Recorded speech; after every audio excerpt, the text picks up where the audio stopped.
Good evening, weary travellers of the night. Step inside our little virtual tavern, shake the frost from your cloaks, and warm your hands by the quiet glow of this story. For tonight, in the spirit of old medieval inns where strangers shared bread, fire, and tales, I welcome you to sit comfortably and listen while the world outside grows colder and quieter. And before we begin our journey through forgotten winters and long-lost inventions, tell me in the comments, from what distant land or warm bed are you watching us tonight? And what is the coldest temperature you have ever felt on your own skin? And if our sleepy stories about history help you drift off, or simply make your nights a little calmer, don't forget to give us a like and a subscribe, because that is the little spark that keeps our nightly fire burning. Now, let us settle into the tale. For tonight we explore 7 medieval inventions that allowed ordinary peasants to survive winters so brutally cold that a modern home, left without electricity for just 24 hours, would become unlivable. And we begin with a discovery made not in the Middle Ages, but in 2009 at the Hessentag Festival in Germany, where engineers reconstructed a Bronze Age wall and realized, to their absolute astonishment, that this 3,400-year-old structure, modern insulation standards from 1995, revealing that somewhere between ancient times and our supposedly advanced age, humanity somehow managed to become 4 to 6 times worse at insulating houses. Imagine then a medieval peasant in January of the year 1320, standing inside a small wooden cottage, while outside the world is locked under a white, breath-stealing silence at 40 degrees Fahrenheit, with no electricity, no HVAC system, no heat pump, no thermostat, and yet the man is warm and alive and capable of going about his day, while you and I, placed in the same temperature with our power cut off, would watch our pipes freeze, our walls crack, and our home turn into a dangerous block of cold within hours. Which leads us to the first invention, a piece of technology so brilliant that modern engineers still struggle to replicate its efficiency. A creation known as the heat storage hypoxed, a medieval refinement of the Roman heating system, but transformed into something far more powerful, far more fuel efficient, and astonishingly well suited for the brutal winters of Northern Europe. A system built around the simple but profound idea that heat is not something to be produced constantly, but something to be harvested in one great burst, and then stored for days within massive stones that slowly release their warmth into the living space above. The medieval hypoxed began with a chamber dug beneath the floor, a stone or brick vault over which enormous granite boulders, each 16 to 20 inches across, were carefully stacked, chosen not randomly but for their thermal properties, for their ability to absorb heat deep into their crystalline structure. And above this stone mountain, the living room featured a perforated hot plate floor with vents that stayed closed while the fire below was burning, allowing the stones to heat to staggering temperatures of over 500 degrees Fahrenheit. When the fire was finished after just 2 to 4 hours, the ashes were cleaned away, the smoke flue was closed to trap the heat inside the chamber, and only then were the floor vents opened, allowing gentle convection currents to rise from the superheated stone bed below, spreading warmth through the room, not for minutes, but for 3, 4, even 5 days at a time. A single firing, one brief burst of labor could warm an entire living space for nearly a week. This meant that if you averaged the effort over several days, the medieval family was effectively burning only a few dozen minutes worth of fuel per day, a level of efficiency that modern heating systems, constantly cycling on and off, endlessly consuming electricity or gas, cannot hope to match. And this ancient technology spread quietly but steadily across Northern Europe, appearing in monasteries where monks needed steady warmth to copy manuscripts, in castles where nobility demanded comfort, in town halls, guild halls, and even in the homes of wealthy merchants who understood the precious value of conserving heat rather than wasting it.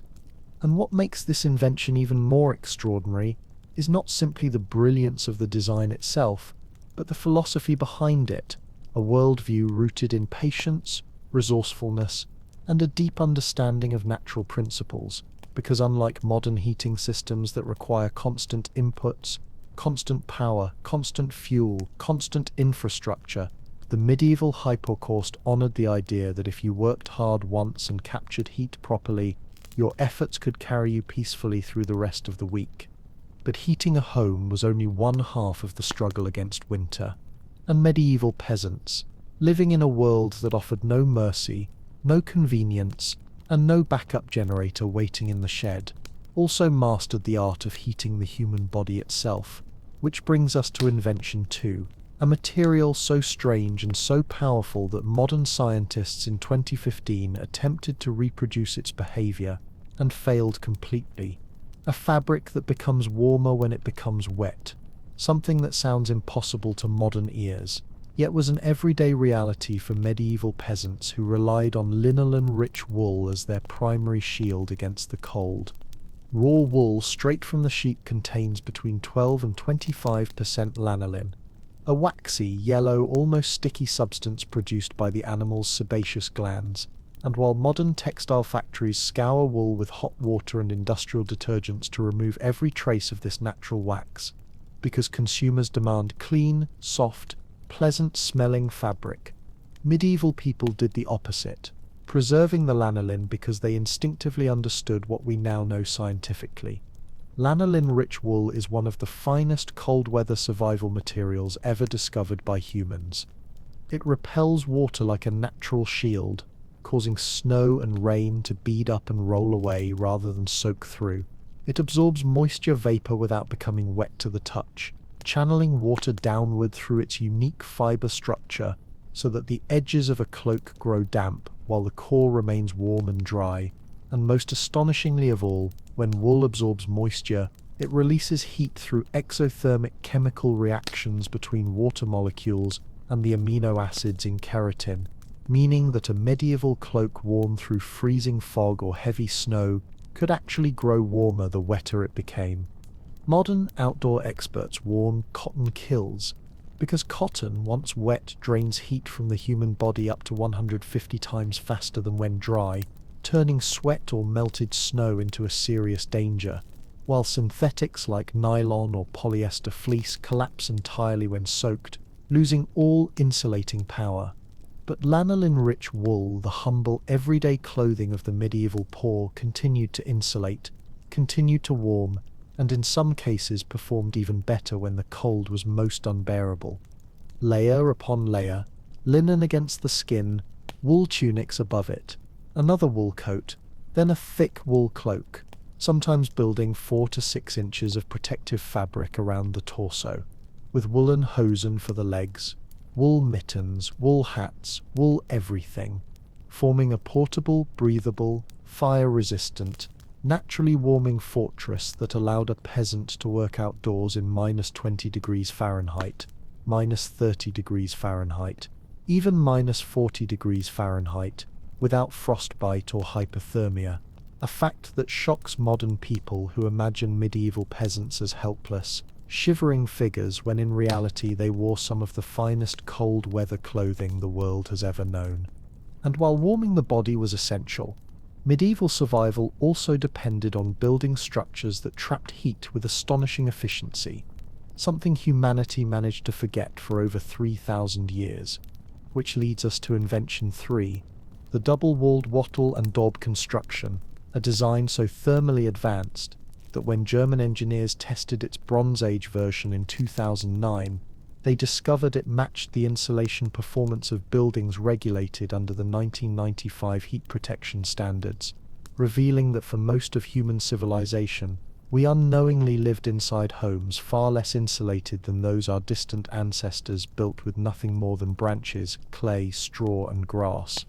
And so, as we slip deeper into this quiet winter tale, imagine the craftsmanship behind those ancient walls, because a simple wattle and daub house, the kind children draw with crooked lines and thatched roofs, was in its advanced form a masterpiece of thermal engineering, beginning with a woven lattice of thin branches, flexible and strong like the ribs of a great wooden basket, then layered with daub made from clay, earth, straw, and even animal dung, materials that dried into a hard protective shell that could withstand rain, wind, and freezing nights. But the true genius of the system came from the double wall design, a feature forgotten for thousands of years. Two parallel wickerwork panels stood side by side, with a carefully measured cavity between them, 4 inches in milder climates, 8 or even 12 inches in the far north, and this gap was filled not loosely, but densely with dried grass pressed so tightly that air could not circulate, because still air, when locked into tiny chambers, is among nature's greatest insulators, and the medieval builders understood this intuitively, packing grass until it became a soft, breathable but immovable barrier that trapped warmth like a natural thermal blanket inside the walls themselves. The result was astonishing, a wall made almost entirely from free, local materials, clay from the ground, willow branches from the riverbank, straw from the fields, performed on par with modern insulation that requires factories, synthetic chemicals, and thousands of dollars. And because these ancient walls were breathable, moisture never accumulated inside them, preventing the mold, rot, and hidden dampness that plague many modern homes. This meant that a medieval peasant family living inside such a house could enjoy an interior temperature shockingly stable for the era, with the thick double walls absorbing warmth during the day and releasing it slowly as night fell, allowing them to sleep through brutal winters without the constant need to replenish the fire, something that even modern homeowners struggle with when temperatures plunge. And yet, while these walls protected families from the cold, they required fuel to maintain the hearth, and in regions where forests were scarce or wood was too valuable to burn, medieval peasants turned to a resource that modern society has almost entirely forgotten, which brings us to Invention 4, the ancient practice of burning peat and turf. Peatlands, vast, spongy wetlands filled with partially decayed plant matter, covered enormous territories across Ireland, Scotland, the Netherlands, Germany, and Scandinavia, and medieval people learned to cut this dense, dark material into blocks, lay them in long rows to dry under the weak summer sun, and store them for the winter, creating a locally sourced fuel that burned slowly and steadily, with an energy density nearly identical to wood. A dried block of peat contained 15 to 17 megajoules of energy per kilogram, which is almost exactly the calorific value of seasoned firewood. But peat had 3 enormous advantages. It was abundant, it renewed itself over time, and it granted energy independence to ordinary families who otherwise could not afford to burn timber that was desperately needed for construction, fencing, tools, and shipbuilding. In the Netherlands during the 17th century, peat burned in such immense quantities that it powered the Golden Age economy, supplying heat to an entire nation without relying on imported wood. And yet the medieval use of peat goes even deeper, because when combined with the heat storage hypocaust, a single load of peat every few days was enough to heat a home continuously through sub-zero weather, all without electricity, gas pipelines, or global supply chains. But survival was not only a matter of heat, it was also a matter of food security. For even the warmest house cannot protect a family if their provisions spoil, which leads us calmly into Invention 5, the root cellar, a marvel of passive refrigeration that used nothing but earth, stone, and air to preserve vegetables for 6, 8, sometimes even 10 months, keeping carrots crisp, potatoes firm, cabbage edible, and turnips fresh in the depths of winter when nothing grew above ground.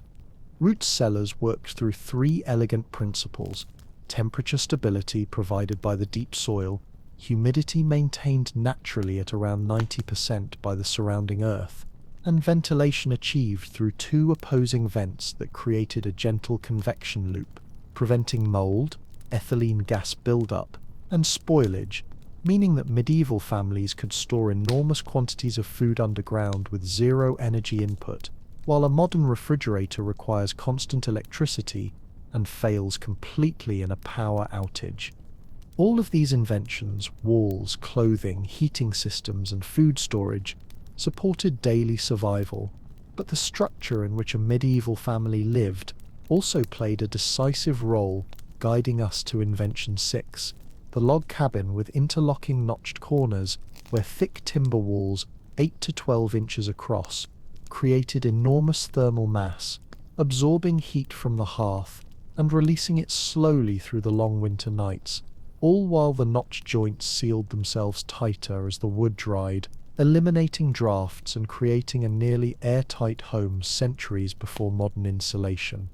And finally, we approach Invention 7, the medieval chimneys and stone stoves, devices far more advanced than the smoky hearths of earlier centuries, systems that captured almost every degree of heat from a fire by forcing smoke through winding masonry channels that absorbed energy deep into stone walls, radiating warmth for 24 hours or more after the flames had died.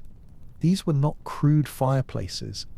They were early masterpieces of thermal engineering, built by people who understood heat deeply, instinctively, and respectfully, designing homes and tools that preserved every precious spark during winters that could kill a careless traveler in minutes.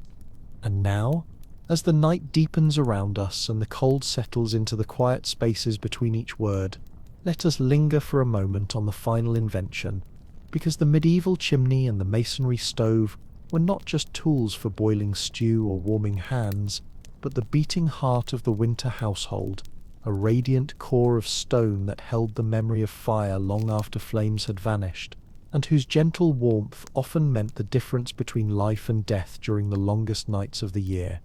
In the earliest medieval homes, fire pits sat in the center of the room, sending smoke spiraling upward through gaps in the roof, an arrangement that filled houses with choking fumes and wasted most of the heat. But by the late Middle Ages, builders had perfected the art of shaping stone and air together, creating chimneys with broad hoods that drew smoke away cleanly, while allowing radiant heat to spread into the room, an innovation that transformed the comfort of living spaces and drastically improved safety by separating fire from breathable air. The masonry stove, appearing across German, Slavic, and Scandinavian regions, elevated this idea to its highest form, enclosing the fire within a sealed chamber and forcing the hot gases to travel through a maze of internal channels before reaching the chimney, so that nearly every fragment of heat was captured and absorbed into the stove's thick stone or ceramic walls. These walls then released their warmth slowly, steadily, predictably over the course of 24 hours or more, meaning a family needed only one intense firing each day to stay warm through the darkest winter nights. Imagine the scene: a family gathered around a stone stove glowing faintly like a sleeping giant, its surface warm to the touch, even though the fire inside it had died hours earlier. The children curled on wooden benches built against its massive walls, and the parents settling in to rest, knowing that the steady heat radiating from this heavy masonry core would protect them until dawn, all without the need for constant tending or endless fuel. And when we step back from all 7 inventions, heat storage hypocausts, lanolin-rich wool, double-walled wattle and daub, peat fuel, root cellars, log cabins and masonry stoves, we begin to see an entirely different picture of medieval life, one that contradicts the modern fantasy of a cold and miserable past, revealing instead a world filled with quiet genius, where survival was shaped not by brute force or constant toil, but by thoughtful design, deep material knowledge, and a profound respect for natural laws. These technologies were not primitive.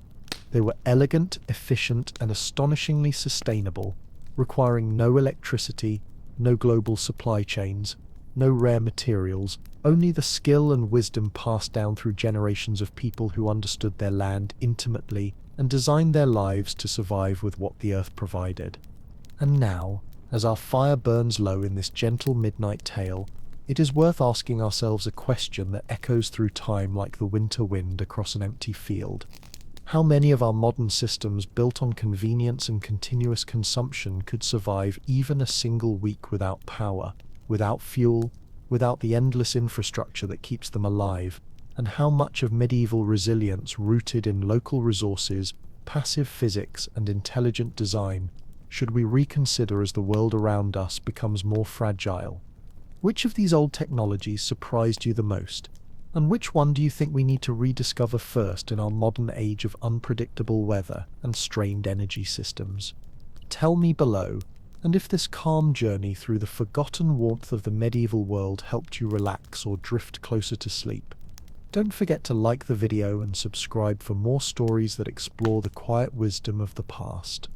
And as we wander together through the quiet corridors of these forgotten winters, it becomes clear that medieval life, despite its hardships and despite the endless challenges carved into every season, was held together by a kind of practical wisdom that our modern world rarely pauses to appreciate, a wisdom born not from laboratories or industry, but from centuries of careful observation, trial, error, and adaptation, where every household learned to shape the environment in gentle partnership with nature, rather than in constant resistance against it, and where survival itself became an art form passed from parent to child like a treasured family heirloom. If you picture a medieval village in the deep midwinter darkness, long after the sun has disappeared behind the frozen horizon, you can almost see the soft smoke rising from stone stoves, drifting into the still night air, while behind each small wooden door, a family rests in a home that holds warmth, not merely because a fire burns, but because every part of their shelter, the walls, the beams, the roof, the layers of wool, has been designed to catch and cradle every possible degree of heat, turning even a brutal landscape into a place where life can continue calmly, steadily, without panic, and without the fear that a single failure of technology might bring catastrophe. And perhaps the most comforting thought of all is that none of this required rare metals or complex machinery or distant factories humming with electricity. Instead, it depended on things so simple and so universal that anyone anywhere could master them. Stones that remembered heat, wool that warmed with moisture, earth that chilled food, grass packed into walls, timber joined with skillful hands, peat carved from the ground, and air itself guided through channels of stone like a living companion in the long winter fight for warmth. Even now, in the 21st century, architects, engineers, and outdoor survival experts find themselves returning to these old ideas, rediscovering the brilliance of thermal mass, breathable walls, passive heating, natural insulation, and sustainable materials, concepts that medieval peasants understood without graphs, equations, or modern science, because they lived inside the truths we often only study from a distance. And as the past leans closer, whispering its lessons across the centuries, one begins to wonder whether progress is always a straight line forward, or whether, in some quiet and humbling way, the people who lived before us grasped certain truths more deeply than we do now, truths about how to endure, how to build, and how to stay warm in a world that can be as harsh as it is beautiful. And so, as we follow this slow-moving thread through the centuries, we begin to understand that medieval survival was less a desperate struggle and more a quiet symphony of small, clever decisions woven together, each one reinforcing the next, until even the most unforgiving winter storms could be met with patience rather than fear. Because every home, every garment, every tool, and every habit formed a piece of an interlocking system designed to conserve energy, preserve warmth, and stretch resources in ways that feel almost magical to modern sensibilities, accustomed to instant heat at the flip of a switch. It is strangely soothing to imagine a world where the rhythm of life slowed in winter, where people relied on the steady warmth radiating from masonry stoves, on the deep, dark silence of root cellars filled with sleeping vegetables, on the comforting weight of lanolin-rich wool cloaks pulled tight against the wind, and on the reliability of peat blocks stacked neatly by the door, each one a small promise that the night would pass safely, all of it blending into a lifestyle that nurtured resilience rather than dependence. And as we picture a snow-covered village illuminated only by the faint orange glow escaping from shutter cracks, we can almost hear the muffled sounds of families preparing for the night, adjusting the vents of their hypocausts, checking stored food, brushing frost from their cloaks, and settling beside heavy walls that held more wisdom than most textbooks, living inside technologies that were not primitive but perfected by thousands of hands over thousands of winters. These forgotten systems remind us that the medieval world, so often imagined as harsh and backward, was in many ways astonishingly advanced in its understanding of heat, moisture, and insulation, principles that modern engineers only rediscovered when energy crises forced them to look backward for answers, revealing that progress sometimes means remembering rather than inventing. And as we drift deeper into this story, letting the cold landscapes of the past settle softly around us, it becomes clear that the true strength of these medieval inventions lies not just in their cleverness but in their simplicity, because any community, no matter how humble, could build them, repair them, and pass them on, making knowledge the most powerful resource of all. And as we linger for a moment inside this world shaped by frost and fire, it becomes easier to understand how these communities, often portrayed as fragile, managed to survive winters far harsher than most of us will ever face, because their lives were built around a deep intimacy with the natural elements, an understanding that cold was not an enemy to be defeated quickly with overwhelming force, but a reality to be managed patiently through careful design, slow planning, and respect for materials that modern society often overlooks. If you imagine standing beside a medieval cottage on a moonlit night, with snow piled high against the timber walls and ice crystals shimmering across the fields, you might expect to see a scene of misery and struggle. Yet inside, the thick log walls radiate stored heat, the masonry stove glows with the memory of a single afternoon fire, the layered wool garments hanging by the door still hold traces of warmth from the day's work, and the root cellar beneath the floor guards the family's food supply like a silent, faithful companion. And in this quiet arrangement of simple things working in harmony, you can sense a kind of peaceful resilience that modern technology rarely encourages. The beauty of these old systems lies in how each one supports the others, forming a circle of protection around those who built them. The peat that fuels the hypocaust, the hypocaust that warms the house, the double-walled construction that keeps the warmth inside, the wool garments that defend the body when work must still be done outdoors, the root cellar that feeds the family when the ground lies frozen, and the masonry stove that anchors the entire home like a living heart of stone.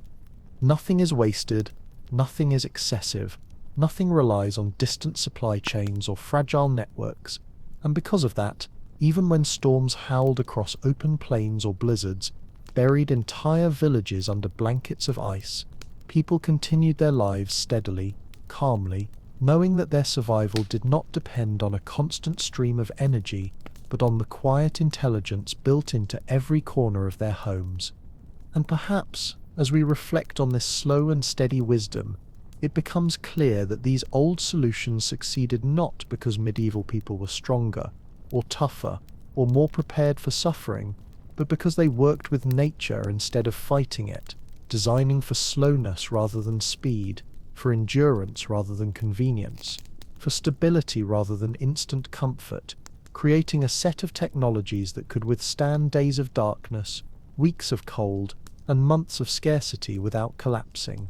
And as our thoughts drift along the snow-covered paths of this medieval world, we begin to realize that these 7 inventions were never isolated tricks or clever shortcuts, but carefully interwoven pieces of a larger philosophy, a way of living that understood the seasons intimately and adjusted to their rhythms with a kind of patient acceptance, believing that winter was not a crisis to be survived by force, but a companion to be respected, prepared for, and met with quiet confidence rather than fear. If you close your eyes for a moment,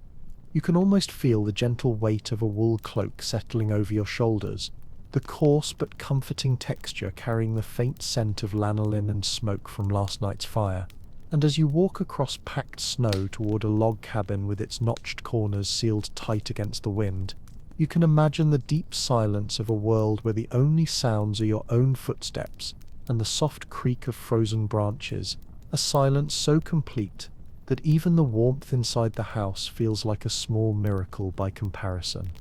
Inside, the air is calm and steady, warmed not by a roaring flame but by heat stored quietly in stone, by walls thick enough to hold back the night, by layers of architecture shaped through centuries of trial and wisdom, and by clothing that adapts to moisture and cold, in ways our modern fabrics still struggle to achieve. And in this small, steady bubble of warmth, the medieval family goes about their evening routines, mending garments, stirring a pot, checking stored vegetables, each task linked to another in a chain of survival that feels less like desperation and more like a gentle ritual of winter. Outside, the storms may rage with a force that would terrify a modern homeowner, relying on thin walls, electric heaters, and fragile grids. But inside these ancient structures, the people who built them rest, knowing that their comfort does not depend on technology that must be constantly fed, powered, or maintained. Instead, it depends on wisdom embedded in every stone, beam, and layer of wool, a wisdom that has survived centuries because it was never complicated, only deeply understood. And perhaps this is the quiet lesson carried across time, that resilience often comes not from overwhelming strength or advanced invention, but from many small choices working together, choices that respect the limits of nature while using its laws to our advantage, reminding us that even in the harshest winter, warmth can be created not only by fire, but by thoughtful design, steady habits, and the simple knowledge of how things truly work. And as we continue drifting through this gentle tapestry of winter wisdom, it becomes clear that what truly kept medieval peasants alive through those crushing temperatures was not luck or brute endurance, but a quiet collaboration between people and the natural materials surrounding them, each invention born not from sudden genius, but from centuries of watching how heat moves, how moisture behaves, how walls breathe, and how the human body reacts to cold, lessons learned by trial through countless winters until knowledge became instinct. If you imagine the interior of a medieval home lit by the faint glow of embers hidden deep within a masonry stove, you can picture how shadows stretch softly across wooden floors, how the air remains warm even without active flame, and how the weight of wool blankets, coarse on the outside, soft on the inside, falls over sleeping bodies like a second layer of insulation, each fiber absorbing small beads of moisture and releasing tiny pulses of heat that help keep the cold at bay. And there is something almost poetic in how these natural processes, invisible and unhurried, quietly protect entire families through the longest nights of the year. Beyond the walls, frost forms intricate patterns across windows made not of clear glass, but of thin oiled parchment, and the world outside seems frozen in place, yet inside the thick log structure, the thermal mass of the wood, the daub, the stone, and even the soil beneath the house all work together to maintain a stable temperature, proving that a home does not need to fight the cold violently if it simply knows how to release stored warmth, slowly, patiently, exactly the way nature intended. In this calm winter rhythm, survival becomes almost meditative, a state where every element has purpose, the root cellar protecting the harvest, the peat stack promising heat for days, the layers of wool shielding the body during necessary chores, the airtight notched corners preventing intrusive drafts, and the hypercaust breathing warmth upward from deep within the earth. And as each of these humble technologies plays its part, the family inside sleeps securely, not because the world is gentle, but because their preparations are. And it is in this steady interdependence, this quiet choreography of simple materials and timeless techniques, that we glimpse the true strength of medieval life, a strength built not on the constant consumption of energy, but on using small resources with enormous wisdom, understanding that even the coldest winter can be softened when knowledge is passed from hand to hand and from generation to generation, forming an unbroken chain of practical insight stretching far into the past. And as we move gently through this quiet landscape of forgotten craftsmanship, we begin to understand that these ancient techniques were never merely survival tools, but subtle expressions of a worldview in which every natural element had value. Every scrap of knowledge was earned through long observation, and every gesture, from stacking peat to packing grass into a wall, was part of a larger dialogue between human beings and the environment that surrounded them, a dialogue far more intimate and respectful than the one we maintain today. If you imagine stepping outside a medieval cottage just before dawn, when the world is still wrapped in blue twilight and the snow crunches sharply under your boots, you can see how the frost clings to the wooden beams like delicate lace, how thin curls of smoke rise from stone chimneys long after the fire has died, and how light filters softly through the cracks in shuttered windows, each little sign telling you that warmth inside has been preserved, not through force but through the slow release of yesterday's stored heat, a quiet miracle repeated every single morning across countless winters. Inside the home, the first person to wake moves carefully across the warm stones near the stove, checking the vents of the hypost or stirring embers back to life with practiced hands. And even though the air is cool in the early hours, it is never the biting, dangerous cold of the outside world, because the house itself, its structure, its materials, its hidden chambers of stone, has protected the family through the night with the same steady patience that kept their ancestors alive centuries before. The wool garments laid out for the day still hold a gentle dryness even if frost has melted on them, the lanolin locking out moisture like a silent guardian,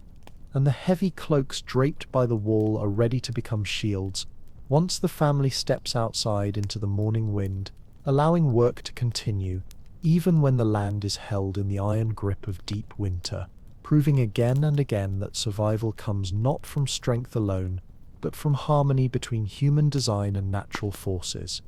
And in the calm routine that follows, the mother checking vegetables in the cellar, the father preparing peat for the next firing, the children helping carry wood scraps or brushing snow from the entrance, you can see how each task is part of a larger system, a gentle cycle that sustains itself without haste or strain, because when everything in a home is built with purpose, even the smallest daily motions contribute to warmth, stability, and peace. As the daylight grows slowly across the snowy fields and the sounds of the village begin to stir, distant footsteps, muffled voices, the creaking of timber under shifting cold, you realize that these medieval communities lived in a world that was indeed harsh, unforgiving, and often dangerous. Yet they met that world with tools so perfectly adapted to their circumstances that winter was not something to fear, but something to respect, prepare for, and ultimately endure with quiet confidence. And as the morning settles into its pale winter stillness,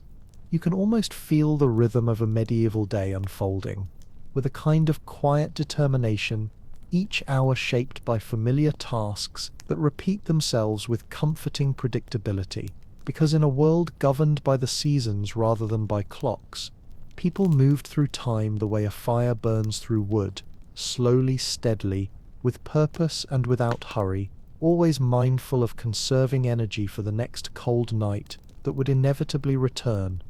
The father steps outside wrapped in layered wool, his breath rising in steady white clouds as he crosses the frozen yard to check the peat stacks, each block carefully dried during the warmer months and stored with the knowledge that every single piece might mean the difference between comfort and frostbite on a truly brutal night. And as he lifts one of these dark, earthy bricks, he knows instinctively how many hours of gentle heat it will provide once placed inside the hypox's belly.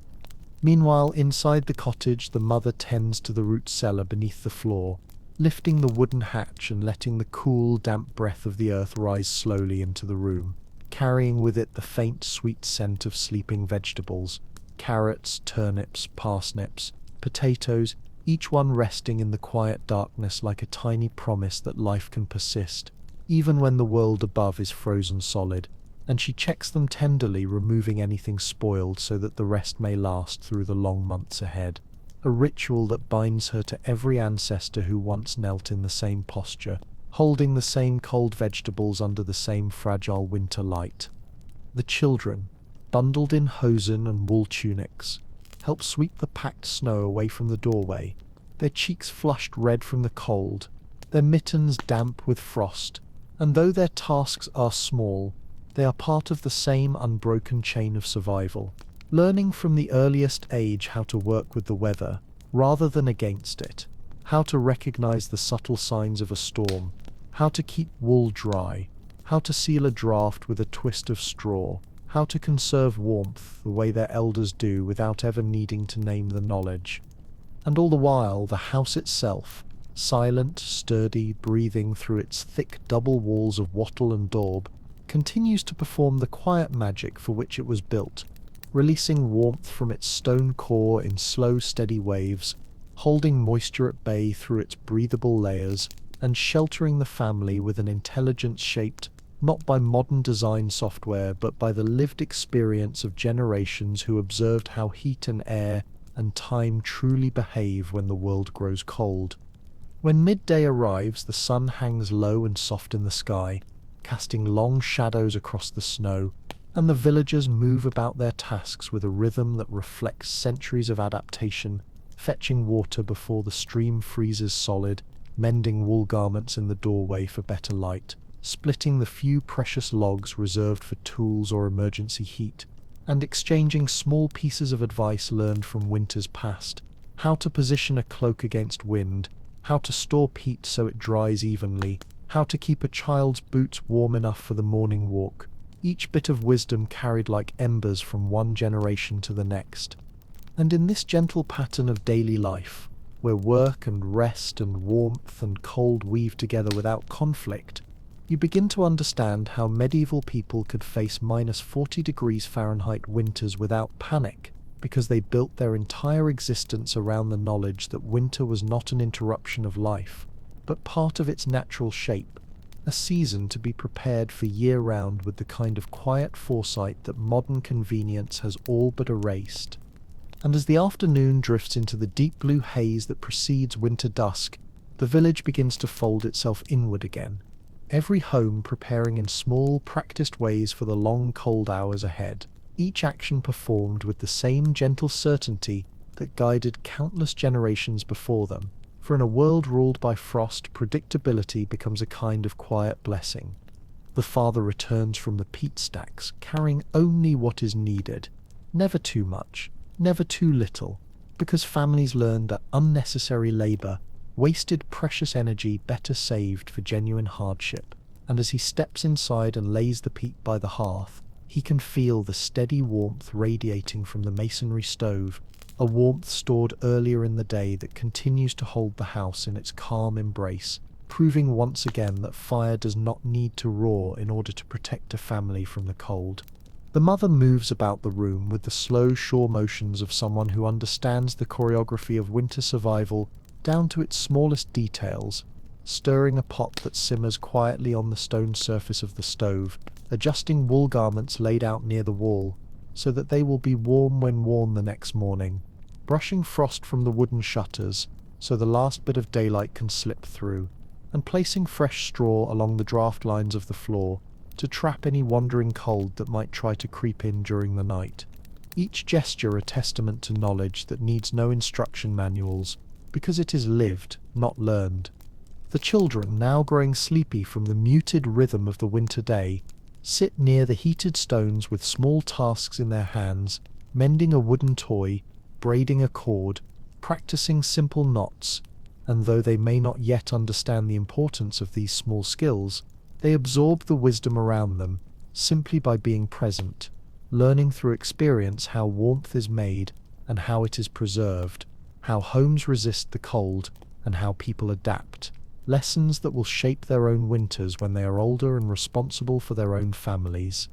As evening settles fully across the land and the sky deepens into a quiet indigo, the sounds of the village fade into stillness, interrupted only by the occasional creak of timber shifting under the cold or the soft brushing of snow falling from a roof. And inside each home families gather closer, their movements slower now, their voices hushed, as if responding instinctively to the softness of the hour. The fire inside the masonry stove glows faintly from behind its iron door, giving off no flames but emitting a steady pulse of radiant heat that fills the room, and the house becomes a cocoon of warmth in a frozen world,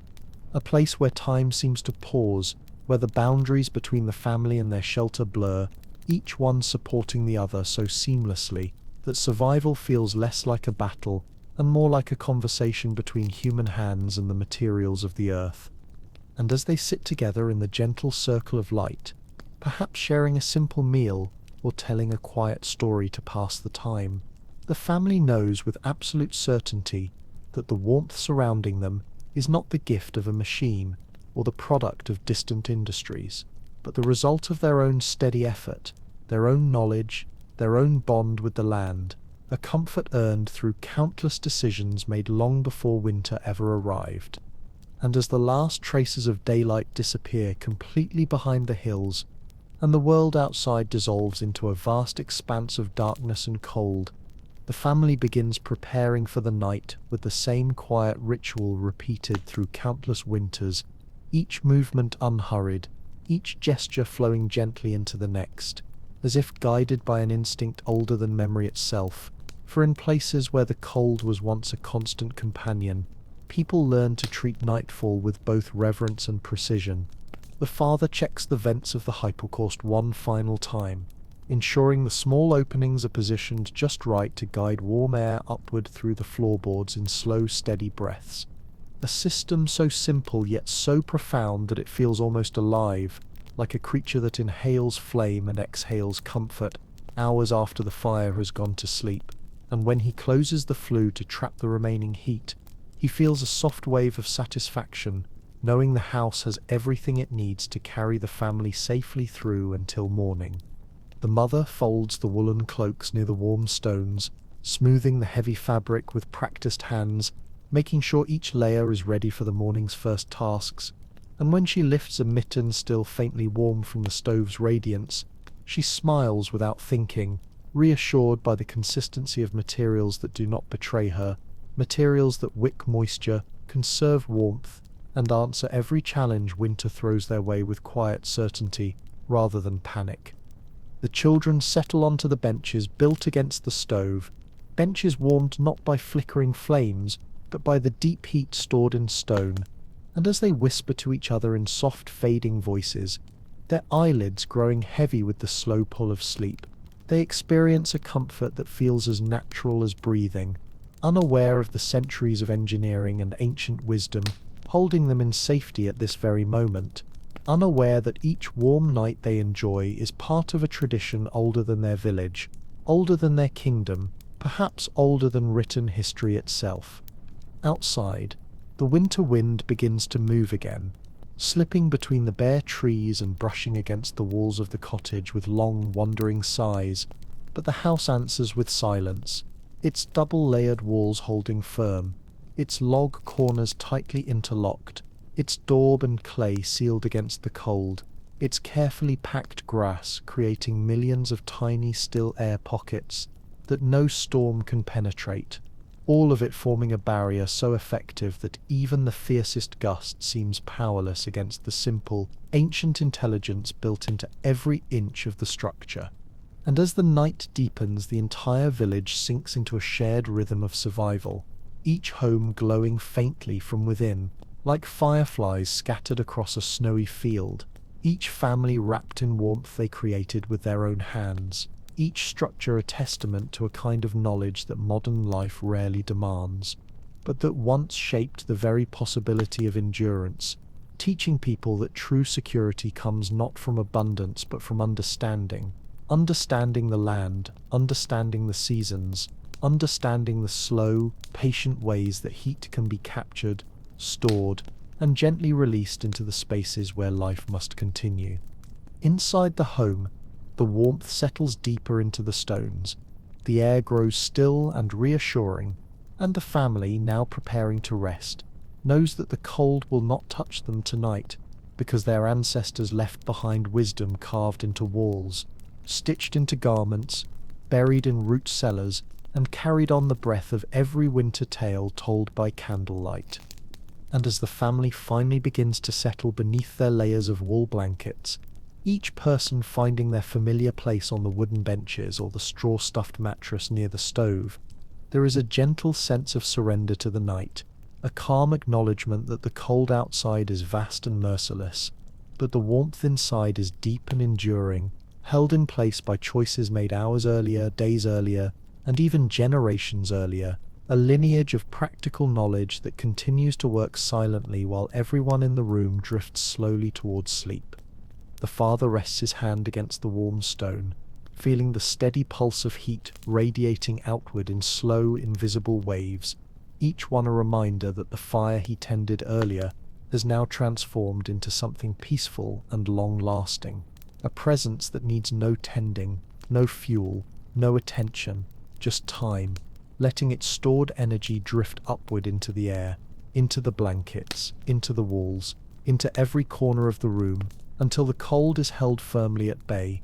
The mother, lying closest to the stove so she can rise first at dawn, listens to the faint creaks and settling sounds of the house, the wooden beams contracting gently in the cold, the daub whispering as it adjusts to the nighttime temperature, the roof thatch rustling softly as a breeze passes over it, and even though the world outside is frozen enough to crack stones and stiffen rivers, she feels nothing but safety within these walls, knowing that every part of the house, not just the fire, protects them. The children breathe quietly beneath their wool layers, their breaths forming faint clouds in the cool air above their faces, and they feel the strange and comforting sensation of winter sleep, that gentle heaviness that settles into the bones during long nights, when the warmth of the stove mixes with the softness of wool and the deep silence outside, creates a cocoon of stillness so complete that the boundary between dreaming and waking grows thin, and they drift off without fear because they trust in the warmth around them more than they understand it. Outside, the snow continues to fall in slow, steady curtains, wrapping the village in a blanket of white so thick that sound itself seems to disappear, leaving only the occasional muffled hoot of an owl, or the soft thump of a snow-laden branch shedding its burden, and the houses, those sturdy log cabins with their thick walls and ancient designs, glow faintly from within like lanterns trapped inside frozen glass, each one a tiny world of warmth surrounded by miles of cold. Far above, the sky blooms with stars, clear and sharp in the winter air, and the pale arc of the moon casts long shadows across the roofs, illuminating the frozen fields where nothing stirs. Yet there is no sense of danger in this vast icy landscape, only the quiet understanding that human life persists here, not through force but through harmony, not through modern machinery but through old simple wisdom that has proven itself across centuries of bitter weather. And as the night deepens further, the stone stove cools only slightly, releasing its heat with patient consistency. The hypocourse channels carry the last lingering warmth upward from their hidden chamber. The wool garments hanging on the wall absorb tiny droplets of moisture from the air and generate faint traces of heat in return, and the entire home seems to breathe in the cold and breathe out comfort, like a living organism shaped by the hands of ancestors who understood winter intimately. Inside, the family sleeps, wrapped in warmth that feels as ancient as the earth itself. And as the long winter night unfolds in its unhurried rhythm, the warmth within the small cottage seems to sink deeper into the wood, the stone, and even the air itself, as if the entire structure has joined the family in their quiet rest, holding their safety gently between its walls while the world outside remains locked in a cold so complete that even the sound of distant forests lies frozen beneath layers of snow and silence. The father's breathing grows slow and even, each exhale drifting upward like a thin wisp of steam before fading into the soft darkness above him. And though he is fully asleep, his body remains faintly aware of the heat radiating from the masonry stove, the same kind of instinctive awareness passed down through generations of men who learned to read the language of winter, long before they could read any words on a page. The mother, resting lightly with one hand near the children, senses every subtle change in the room, the way the warmth settles in pockets near the stove, the way the air cools slightly near the door, the way wool shifts as the children move in their sleep, and her mind, though quiet and drifting toward dreams, still holds an unbroken thread of vigilance woven into her by countless winters past. Winters in which careful attention to warmth was not a luxury but a daily necessity that made the difference between comfort and danger. The children sleep deeply now, curled under blankets that grow heavier with the hours as lanolin-rich wool gathers tiny beads of moisture from their breath and transforms that moisture into faint warmth, creating a layer of comfort that feels instinctive and ancient, a kind of natural insulation that responds to their bodies the way a caring hand might adjust a blanket without waking them, offering warmth exactly where it is needed most. Outside, time seems to stretch slowly, marked only by the shifting patterns of moonlight across the snow, pale silver waves moving across rooftops and frozen fields in a silence so complete that even the distant crack of ice on a riverbank feels like part of a dream. Yet inside the houses scattered across the village, warmth lingers stubbornly in every room, a quiet rebellion against the vast cold that has settled over the land. In the darkness, the double-walled homes continue their silent work, holding pockets of still air trapped within tightly packed grass, ensuring that even as temperatures plunge further, no drafts slip through the walls, and the log cabins, built with notched precision, remain sealed tight, their solid timbers expanding and contracting in harmony with the rhythm of winter, keeping the cold at a respectful distance. The masonry stove, which hours ago crackled with bright flames, now glows only faintly from within, yet that faint glow hides a reservoir of heat deep in its stone core, heat that seeps outward at a measured pace, warming not only the air but the wood of the benches, the clay of the walls, and even the floors beneath the family, creating a gentle environment where sleep feels natural and untroubled despite the hostile world beyond the door. And while the family sleeps, embraced by the collective wisdom of their ancestors, the night itself continues its slow passage toward dawn, carrying with it a kind of tranquil majesty, an understanding that even in the harshest winter, life can be softened by patience, by skill, and by a tender cooperation between human beings and the laws of nature, a cooperation so deeply woven into medieval life that it allowed fragile bodies to endure conditions that would overwhelm most modern homes in a matter of hours. Here, in this fragile but strong pocket of warmth, the hours slip by softly, with nothing but the steady breathing of the sleeping family and the quiet settling of the house marking the passage of time. And as the night grows older, slipping past its deepest and quietest hours, the warmth inside the cottage settles into a steady equilibrium, each stone and timber holding onto a memory of the day's fire, each wool blanket trapping pockets of comfort, and even the air itself seems to soften, becoming a gentle cocoon that shields the sleepers from the frozen world beyond their walls, a world where the cold is so intense it can carve patterns into river ice and silence, entire forests under its weight. The father shifts slightly in his sleep, his body instinctively curling closer to the stored warmth, radiating from the masonry stove, and though no flames have danced behind its iron door for many hours,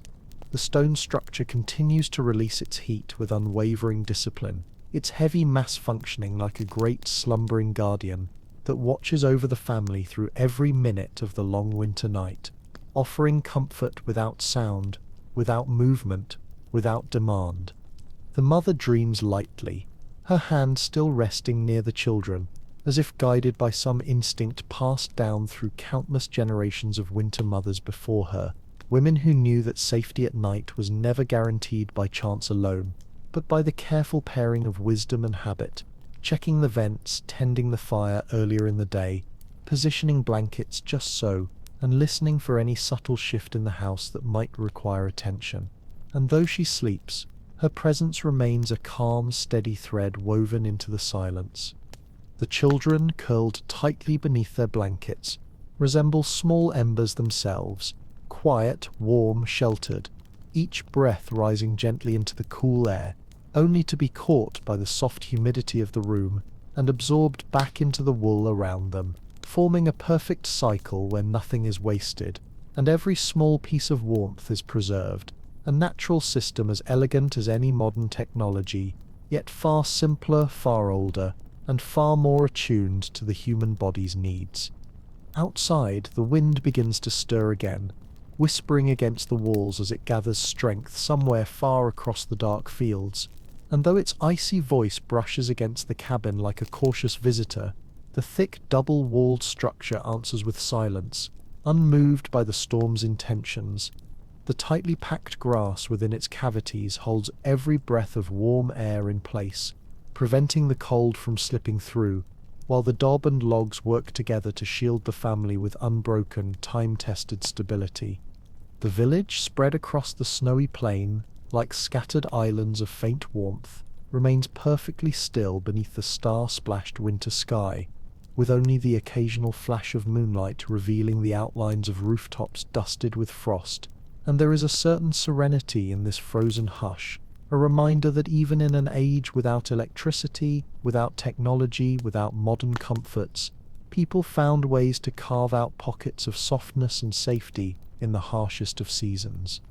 And as the hours drift quietly toward the first hint of dawn, the house continues its silent labor, holding the warmth it gathered earlier, sharing it with the sleeping bodies inside, and offering through simple ancient physics the reassurance that despite the cold, despite the darkness, the family will wake to another morning of steady survival, guided by the same knowledge that carried their ancestors through storms even fiercer than this one.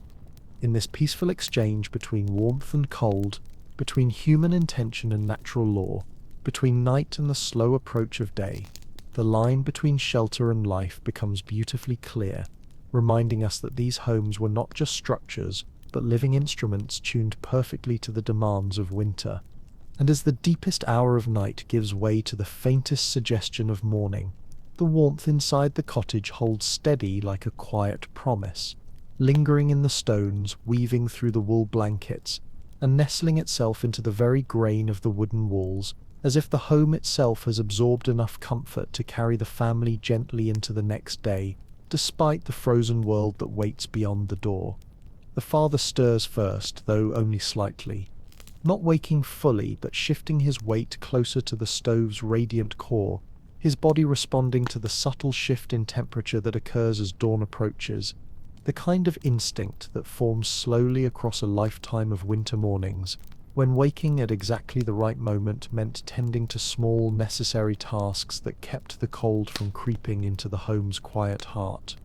The mother remains still, wrapped in layers of wool, her breath even and calm, but a faint tension in her hand, light as a whisper, shows that her awareness rests just beneath sleep, ready to rise if one of the children stirs, or if the house makes a sound out of place, for in a world where warmth was earned with patience and effort, the one who guarded the household's heat through the night became a sentinel of sorts, someone who understood without words that survival was not the work of a fire alone, but of attention, habit, and care.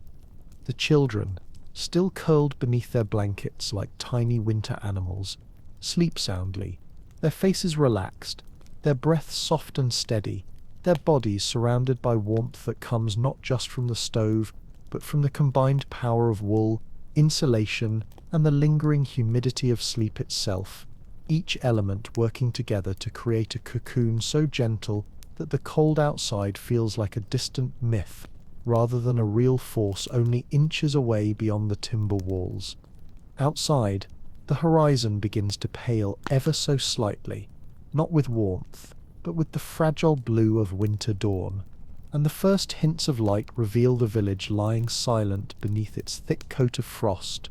every roofline traced with delicate ice crystals, every fence post capped with snow, and every path buried beneath the soft drifts of the night. Yet even in this frozen stillness, there is no sense of despair, only a quiet understanding that winter's grip is strong but not eternal, and that life continues calmly when one is prepared for its demands. The wind has settled for now, leaving behind a crystalline quiet that seems to stretch endlessly across the fields, broken only by the faint groans and murmurs of wooden beams, adjusting to the cold, and as the shadows shift slowly with the emerging morning light, the houses of the village appear not fragile but resolute, built with an elegance that uses nature's laws rather than resisting them, turning the raw elements of earth, wood, and stone into a sanctuary against the freezing dark. Inside, the hypocaust has cooled only slightly during the night, its stones still holding enough stored heat to warm the floorboards above, creating gentle pockets of comfort that the family will feel under their feet as soon as they rise, while the masonry stove, still warm to the touch, offers reassurance that another full day of heat can be built from a single carefully timed firing, as long as the family continues to follow the ancient rhythm that winter demands. And in this quiet meeting between night and day, warmth and cold, sleep and waking, the medieval home stands as a testament to a kind of forgotten mastery, a reminder that even without modern technology, without the endless hum of electricity or the constant glow of screens, people once built lives that could endure the harshest winter simply through knowledge, patience, and an unshakable trust in the materials of the earth. And as the blue light of dawn slowly gathers strength, slipping quietly into the cracks between roof beams and settling gently across the room like a thin veil of frost-kissed silver, the warmth inside the cottage continues to hover softly around the sleeping family, creating a delicate balance between the lingering heat of the stones and the cool, crisp air that signals the approach of morning, a balance so finely tuned that it could only exist in a home built from deep, time-tested understanding, rather than haste or excess. The father's breath deepens in a way that hints at waking, though his eyes remain closed, and for a moment he simply exists within that fragile space between sleep and consciousness, his mind hovering in a place where dreams mix with memory, where the soft crackle of yesterday's fire seems to echo faintly in the quiet room, and where the weight of the wool blanket across his shoulders feels like a warm reassurance that the house has once again carried them safely through the coldest hours of the night. The mother shifts slightly, drawing the blanket higher against her chin, as a faint chill brushes the air where the heat from the masonry stove has begun to taper off. Though not enough to disturb her rest, it is the kind of small, instinctive adjustment made by someone who has lived through many winters and whose body knows the subtle language of changing temperature, a language learned long before sunrise in 1,000 nights just like this one. The children remain deeply asleep, their bodies curled into small crescents beneath the layered blankets, their cheeks flushed softly with the warmth trapped around them, and in their peaceful stillness there is an almost timeless sense of security, the same kind of comfort that children must have felt for centuries as they slept beside stone stoves, hypocaust vents, and thick wooden walls that guarded them through countless winter nights, each generation carrying the same quiet trust in their homes. Outside, the sky brightens little by little, revealing the edges of snow-covered rooftops and the faint silhouettes of trees etched against the pale horizon, their bare branches rising like delicate black lines from the white depths below. And although the cold remains sharp enough to stiffen wood and freeze breath in the air, the village begins to show tiny signs of life, thin spirals of smoke drifting lazily from chimneys, a distant door creaking open, perhaps the muffled bark of a dog stirring awake somewhere down the lane. But inside the cottage, all remains still for a few more precious moments, the warmth lingering stubbornly in the stones of the stove and the packed earth beneath the floor, creating a sanctuary where winter's severity cannot penetrate, a space shaped not by chance but by generations of careful refinement, where every element, wool, stone, wood, grass, clay, works together in perfect harmony. And as the morning light finally reaches across the floorboards and brushes gently against the blankets where the family sleeps, it becomes clear that the strength of their survival lies not in any single invention but in the quiet orchestration of many small, thoughtful practices, each one inherited from ancestors long gone, yet still alive in every motion, every design, every warm breath that rises quietly into the dawn. In this serene moment, before the tasks of the day begin, the medieval home stands like a warm island in an ocean of cold, a testament to the idea that knowledge, simple, humble, patient knowledge, is often more powerful than the most advanced machine. And as the first true rays of morning light slip gently into the cottage, warming the air by just a fraction of a degree and scattering tiny flecks of gold across the wooden beams, the warmth that has cradled the family through the long night begins to shift its character, not fading abruptly, but softening into a quieter, subtler presence, like the last whisper of a comforting voice that has watched over them until dawn, reminding them that although the night was long and the cold outside unforgiving, the home has done exactly what it was built to do. The father's eyelids flutter open for a moment as a faint glow touches his face, and he inhales deeply, drawing in the mixed scents of wool, cooling stone, and the lingering sweetness of last night's hearth, scents that have accompanied him through countless winters and now drift softly across the room, like gentle markers of another night safely behind them. But even as he wakes, there is no rush in his movements, only the slow, steady unfolding of a man accustomed to rising with the pace of the cold season. The mother wakes next, her hand brushing the edge of a blanket as she shifts slightly, and for a brief moment she listens to the stillness of the house, measuring the morning by the faint changes in air movement and the temperature of the stones behind her, because in a world without clocks or digital thermometers, she has learned to read the day through details that modern eyes often overlook, details that speak to her with a clarity born from years of winter mornings just like this one. The children remain wrapped in their dreams, their small bodies curled tightly beneath woolen blankets that have trapped through the night every trace of heat their breathing created. And even though their cheeks are touched by the faint coolness of dawn, their sleep is deep and peaceful, protected by layers of craftsmanship, cloth, and ancestral knowledge that work together in silence to keep the cold at bay. Outside, the snow gleams under the rising sun, each crystal catching the light in a way that makes the village appear almost enchanted, as though winter itself has softened for a moment to admire the quiet endurance of the people who live beneath its icy sky. The paths, though buried, shimmer with delicate frost, and distant trees stand motionless, their branches etched sharply against the brightening horizon. The log walls of the cottage, swollen slightly from the night's cold, creak faintly as they adjust to the new day, the sound soft and familiar like the slow stretching of an old friend,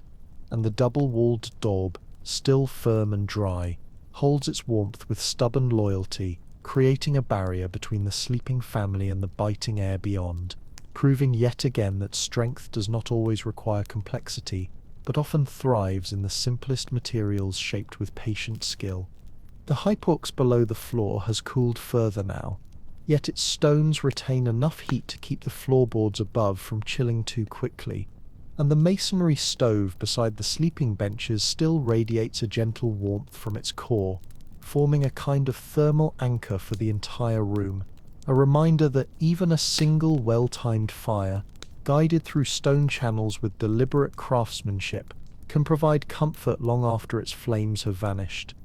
And in this fragile hour where night loosens its grip, but morning has not yet taken full hold, the entire home feels suspended in a moment of perfect balance. A quiet equilibrium between cold and heat, rest and waking, the past night and the coming day, as if the world itself were pausing, just for a breath to acknowledge the subtle triumph of human ingenuity over the relentless forces of winter. And as the morning slowly gathers its full strength, filling the room with a clearer, steadier light, the warmth left inside the cottage begins to mingle gently with the coolness creeping in from the edges of the day, creating a delicate blend of temperatures that feels almost like a quiet conversation between night and dawn, between the fading embers of yesterday's fire and the promise of new heat yet to be kindled. The father finally stirs with intention, stretching his limbs beneath the heavy wool blanket, feeling the familiar stiffness in his joints that comes from sleeping close to the cooling stone, yet also feeling the comfort of knowing that the house never allowed the cold to truly invade, that every small element from the floor warmed by the hypocaust to the thick logs locked tightly together at the corners stood as silent guardians through the darkest hours. He rises slowly, careful not to wake the children, and his bare feet touch the wooden floorboards that, though no longer warm, are still far from freezing, thanks to the deep stone chamber beneath them where the last traces of heat linger, and this small detail, this simple, gentle warmth beneath his step, reminds him once again of the brilliance of the system generations before him perfected. The mother wakes with the same soft intention, her face illuminated by the morning light that leaks through the shutters in thin, pale ribbons, and as she sits up, pulling the blanket around her shoulders, she observes the subtle cues of the room with quiet expertise, the temperature of the stones, the feel of the air, the way moisture settles on the shutters, each detail telling her exactly what kind of day lies ahead and how best to guide the family through its cold demands. The children begin to rouse slowly, stretching beneath their blankets with the soft murmurs of half-dreaming minds, and though the air around them carries the crisp hint of winter morning, there is no sharp bite, no danger of immediate cold, because the layers of wool wrapped around them have done their job through the night, and the house, in its patient wisdom, has held on to enough heat to ease them into wakefulness gently. Outside, the village begins to stir more fully now, with faint figures moving between houses, bundled heavily in woolen garments that carry the sheen of lanolin, stepping carefully across snow that crunches underfoot with the unmistakable sound of deep winter, and thin trails of smoke rising from distant chimneys signal that neighbors, just like this family, are beginning the day's ritual of tending fires, checking stores, and preparing once again to face the unrelenting cold with calm resilience. The father pulls on his wool tunic, thick and coarse but warm, its fibers still holding the faint warmth absorbed during the night, and he prepares the peat that will soon be placed inside the stove, its earthy scent rising into the air as he handles each block, reminding him of summer days spent cutting and drying it in long rows beneath a gentler sky, work performed not out of urgency, but out of ancient understanding that winter would always return. The mother begins to lay out the morning tasks, moving slowly but steadily, arranging the cooking pots, adjusting the wool cloaks by the stove so they will be warm when worn, brushing the thin layer of frost from the small window in the shutters, each action executed with grace and certainty, born from years of repetition, from habits shaped by the rhythm of seasons that move in a cycle older than any living memory. The children sit up now, rubbing their eyes, their cheeks still rosy from sleep, and as they breathe into the cold air, small clouds form and dissolve like tiny ghosts of warmth. And they smile softly because they know the day will begin, as every winter day begins, quietly, patiently, with small tasks that build upon one another until warmth, food, and safety are secured once more. And in this slow unfolding of the morning, where every motion contributes to the delicate balance between cold and comfort, the medieval home reveals yet again that its true strength lies not in any single invention, but in the harmonious interplay of many small pieces, each shaped by hands that understood the land intimately, each perfected through winters that tested every mistake and rewarded every insight. And as the family fully wakes and begins to move gently within the warm envelope of the cottage, the day starts to take on its familiar winter shape, each action unfolding slowly like a page of an old manuscript, turning in the stillness of a quiet room, revealing a life that, though harsh by modern standards, flows with a kind of peaceful certainty born from the knowledge that every challenge of the season has a well-practiced answer waiting just beneath the surface. The father steps outside into the quiet morning air, the kind of cold that bites sharply at any exposed skin, but cannot penetrate the many layers of lanolin-rich wool that wrap around his body like a living shield. And as he exhales, a long plume of warm vapor rises into the pale sky, drifting upward like smoke before dissolving into the crisp blue of daybreak. Yet even in this cutting chill he feels secure, knowing that the warmth inside the house will wait patiently for his return.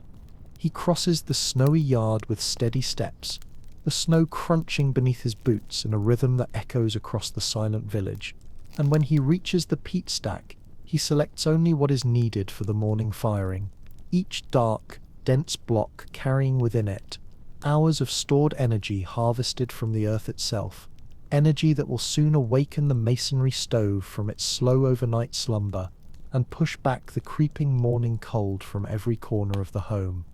Inside, the mother listens to the faint sounds of the outside world drifting through the walls, the creak of a neighbor's door, the thud of a distant axe splitting a log, the muted voices of people beginning their day, and these familiar noises weave gently into her morning thoughts as she prepares the cooking pots, arranges the wool cloaks near the stove so they will soften in the rising heat, and checks the woven straw mats placed along the floor for drafts that might want to slip in as the temperature changes. The children, fully awake now but still wrapped in blankets, sit close together on the warm bench beside the stove, rubbing sleep from their eyes and watching the faint wisps of their own breath fade into the air, their minds still halfway in their dreams as they trace idle patterns into the frost that's gathered on the wooden shutters, small drawings and circles that will melt away once the day's heat begins to build. When the father returns and places the peat near the stove, the mother stirs the embers with practiced precision, coaxing them back to life, and soon enough a quiet glow begins to bloom behind the iron door, not a blazing flame but a subtle, steady warmth that radiates outward, bringing with it the promise of comfort, food, and resilience for the hours ahead. And as the stove slowly awakens, its heavy stones begin absorbing the new heat, preparing once again to store it deep within their mass, so it can be released gradually long after the fire burns low. The rising warmth spreads through the room, meeting the cool morning air in a gentle dance, and the children inch closer to the stove, soaking in the pleasant heat that seeps from the stone, their faces relaxing into small smiles as they hold their hands above the growing warmth, knowing that this same comforting cycle, fire, stone, warmth, rest, has repeated itself every winter of their young lives. Outside, the village comes alive in its own slow, steady way, with figures moving through the snow wearing heavy cloaks, wool hoods pulled tight against the cold, and mittens stiff with frost from the early air. Their footsteps form narrow paths between the houses, and small curls of smoke rise from chimneys across the settlement, blending together in the sky like thin ribbons of grey that signal the shared morning ritual of a people who have lived in harmony with winter for centuries. And in this peaceful transition from night to day, where warmth returns not through urgency but through quiet rhythm, the medieval home once again shows its remarkable ability to protect, nourish, and sustain those within it, proving that survival in the coldest corners of the world does not always require powerful machines, but often thrives best when guided by simplicity, patience, and the wisdom inherited from many winters long ago. And as the house warms little by little, filling with that gentle glow that comes not from bright flames, but from the slow, steady awakening of stone and wood and wool working together, the morning begins to unfold with the same tender patience that has carried countless families through winters far colder and harsher than most of us can imagine today. Winters where survival was earned through knowledge, habit, and a deep intimacy with the land rather than through machines or modern convenience. The father checks the small cracks along the doorframe, pressing his palm against the wooden edge to sense whether the cold has found any new opening during the night, and when he feels only the faintest whisper of cool air, he nods with quiet satisfaction, knowing that the straw and moss he tucked into the seams earlier in the season are still doing their patient, silent work of blocking drafts that could steal precious warmth from the room. The mother, now fully awake and moving with the slow confidence of someone who knows winter inside and out, ladles water into a pot and sets it near the warming stove, allowing the heat to coax it toward a simmer without haste, and as she works she hums softly to herself, a low, rhythmic tune that blends with the rise of morning light and the faint sounds of the village beyond their walls, creating a comforting harmony between the inside and outside worlds. The children unwrap themselves from their blankets and pull on their layers of woolen hosen and tunics, each piece heavy, scratchy, and warm, in a way that modern fabrics rarely achieve. And though they grumble softly at the stiffness of winter clothes, they also understand, even at their young age, that these garments are not mere coverings but companions shaped by the same wisdom that built their home, companions that will shield them as faithfully as the thick walls around them. Outside, the sun climbs a little higher, its light scattering across the frosted rooftops, and turning every snow-covered surface into a shimmering field of tiny mirrors, each sparkling reflection a reminder of the cold's relentless beauty, and the breath of the village rises into the sky in thin plumes of silver smoke that drift lazily above the clustered homes like quiet signals that life continues here, even in the deep grip of winter. The father steps out once more, wool cloak wrapped tightly around him, and makes his way toward the woodshed to check the condition of the logs stored there. Logs not meant for daily burning, but kept aside for repairs, tool-making, or emergencies, because in a winter landscape shaped by scarcity, every piece of wood carries purpose, and every decision is measured against the knowledge that a single wasteful choice can echo for weeks or months. The mother lifts the thick lid of the root cellar and peers inside, letting the cool, earthy air rise up and brush her face, and she inspects the vegetables resting in their wooden bins, running her fingers over their surfaces to check for signs of spoilage, her practiced eye catching any irregularities at once. And when she sees that nearly everything remains firm and clean, she smiles softly, knowing their food stores will endure another stretch of cold without worry. The children step outside to gather snow for melting, their boots crunching through the crusted surface, their cheeks turning red within seconds, yet they move with excitement rather than dread, because winter to them is not simply a challenge but a familiar season filled with its own routines, its own games, its own hidden comforts, and they return quickly to the warm embrace of the cottage, shaking snow from their hair and laughing as their breath escapes in small clouds. And within these ordinary tasks, checking walls, tending root cellars, warming stones, arranging wool, the entire rhythm of medieval winter life reveals itself. A rhythm shaped by countless generations who learned through patience, through mistakes, through long nights and short days, how to build not just shelters but sanctuaries, places where even the most brutal cold could be held at a respectful distance, through nothing more than the careful union of natural materials and human wisdom. In this morning light, with warmth rising slowly and the village settling into its daily work, the medieval home feels less like a fragile refuge against the cold and more like a living, breathing companion, one that understands winter intimately and answers it not with fear, but with quiet competence. And as the morning settles fully into its steady winter pace, the entire rhythm of the household falls into a gentle choreography, shaped by the cold yet softened by the warmth they have preserved through the night. A rhythm where every motion, every sound, every small task feels like part of a larger tapestry, woven not just by this single family, but by countless generations who faced mornings just like this one, and learned exactly how to move through them with grace. The father returns from the woodshed carrying a few carefully chosen pieces of scrap wood, smaller branches that will help the peat catch more quickly when the fire is fed later, bits of timber saved from repairs and carpentry, each one dry enough to ignite easily, each one meant to supplement the slow-burning peat rather than replace it, and he brushes the frost from his cloak as he steps inside, pausing for a moment to let the warm air embrace him before crossing the room.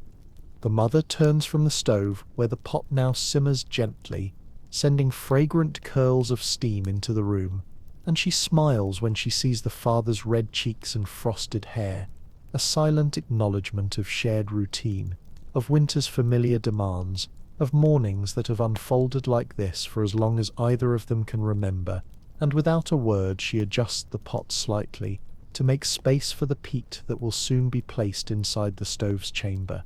The children, now fully awake and dressed in layer after layer of wool, sit cross-legged on the warm bench, their hands cupped around small wooden bowls that gather the first comforting heat of the day, and they watch the morning unfold with a mixture of curiosity and contentment, aware in their own quiet way that these small daily rituals form the backbone of their safety, that the warmth they enjoy has been earned through the careful work of every person in the household.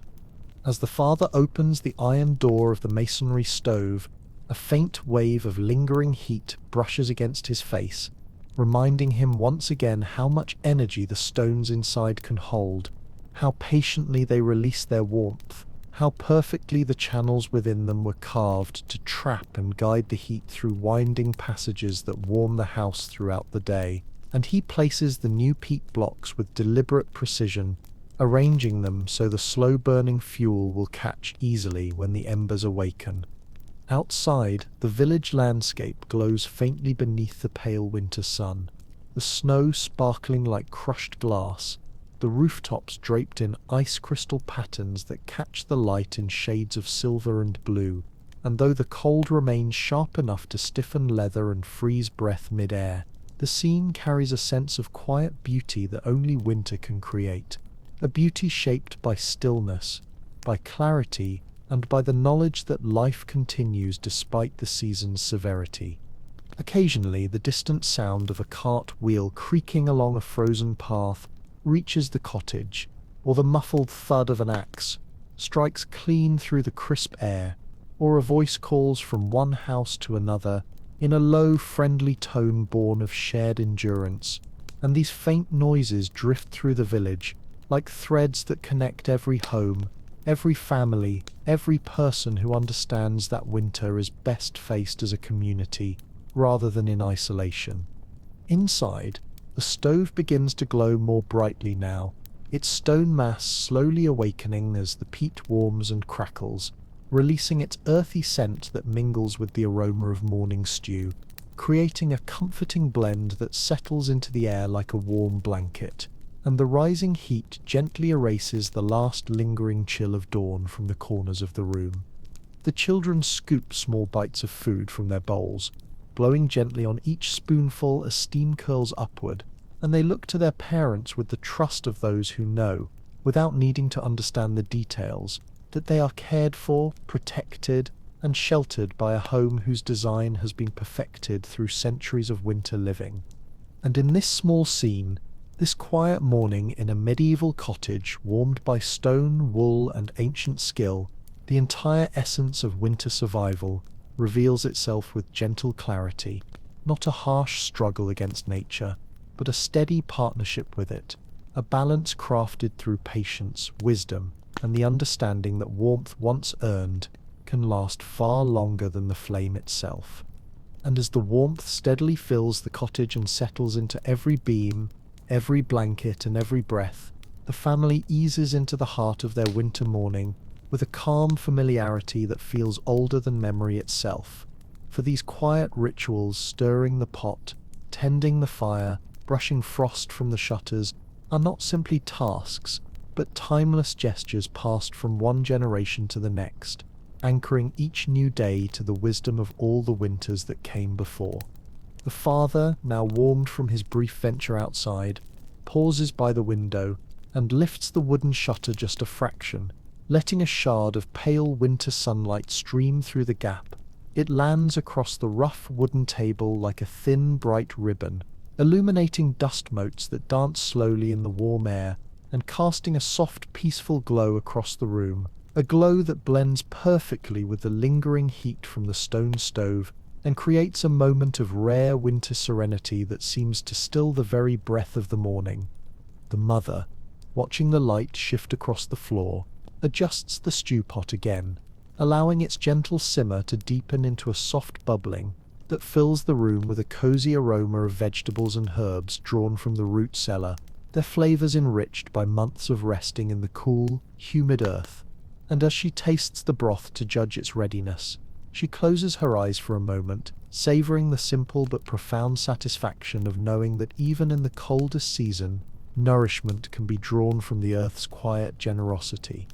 The children, their hands finally warm, slip from the bench and begin small chores around the room, collecting stray bits of straw from the floor, shaking out blankets near the stove so they absorb more heat, and arranging the wooden bowls and ladles neatly by the table. each movement part of the gentle rhythm that transforms the harshness of winter into something manageable, even comforting as long as everyone plays their part with patience and care.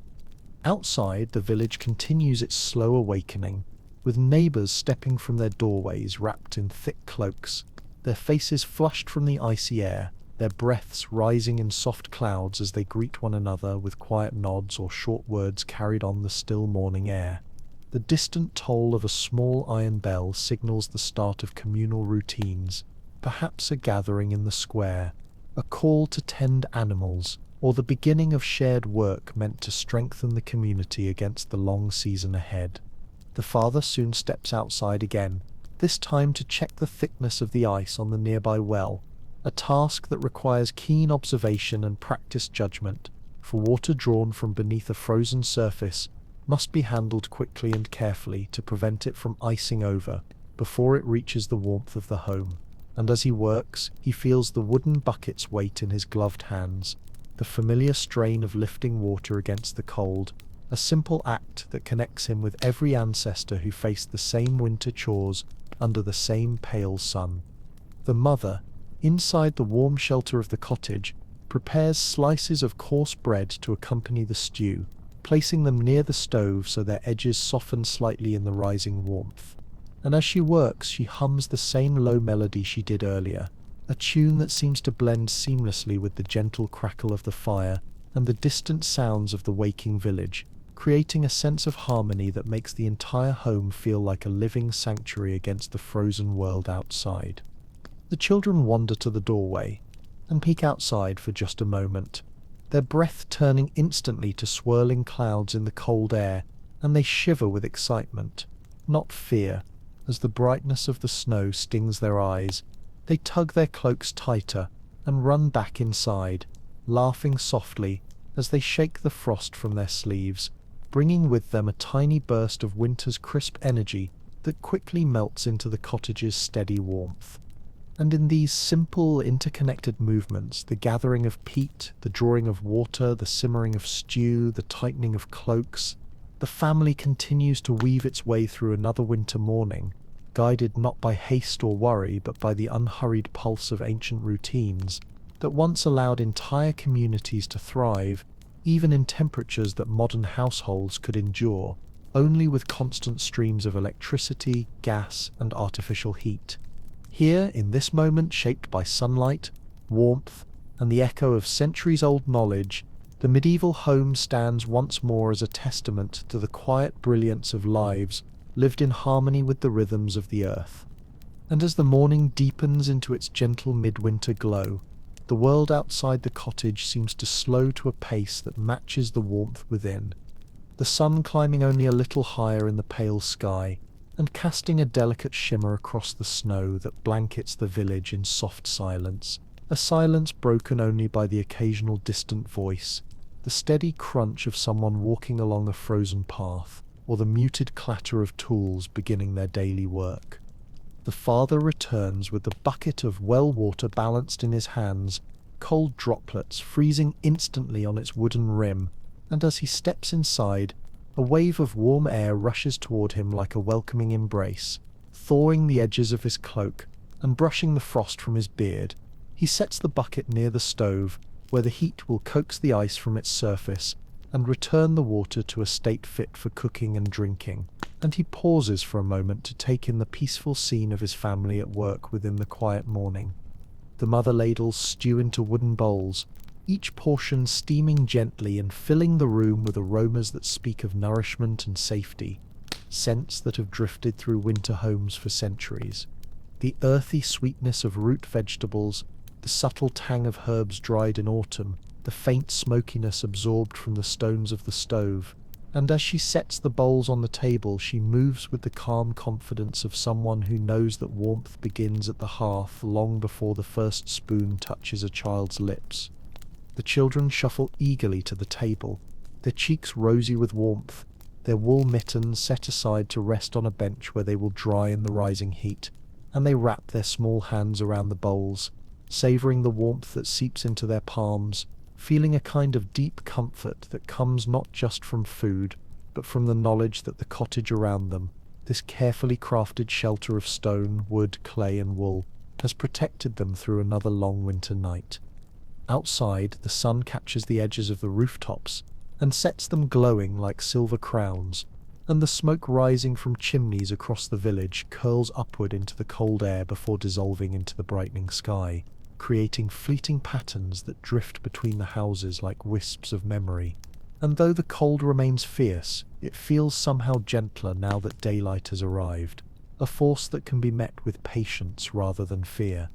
As the father sits down at the table, his hands thawing slowly, he glances toward the stove where the peat burns with a deep, steady glow, its heat radiating outward in soothing waves that wrap around the family, and he feels a quiet gratitude for the ancient wisdom that taught their ancestors how to build homes that could withstand even the harshest winters, homes that needed no constant machinery or fragile technology, only careful design and a respect for nature's laws.